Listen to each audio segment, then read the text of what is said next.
पाकिस्तान में इन दिनों सियासी माहौल गर्म है और एक तरफ साबिक पीएम इमरान खान पर गिरफ्तारी की तलवार लटक रही है तो दूसरी तरफ पंजाब सरकार ने आज को पाकिस्तान तहरीक इंसाफ की रैली से पहले लाहौर में दफा 144 लगाकर आवामी रैली पर पाबंदी लगा दी है।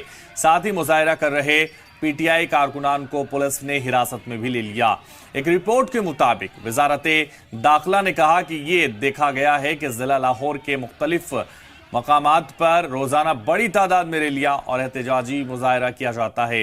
ये न सिर्फ संगीन सिक्योरिटी के लिए खतरा पैदा करता है बल्कि ट्रैफिक को भी मुतासिर करता है। आपको बता दें कि लाहौर में दफा 144 उस वक्त लगाई गई जबकि इमरान के हामी और पाकिस्तान तहरीक इंसाफ के कारकुनान पंजाब की राजधानी में एक एहतजाजी मुजाहिरा का इनेकाद करने वाले थे। ये मुजाहिरा सुप्रीम कोर्ट के पंजाब और खैबर पख्तूनख्वा में चुनावों को रोकने के बाद अदलिया के हक में इत्तेहाद दिखाने के लिए किया जा रहा था। वहीं इमरान खान ने कारकुनान को हिरासत में लिए जाने के बाद रैली न करने का फैसला किया है।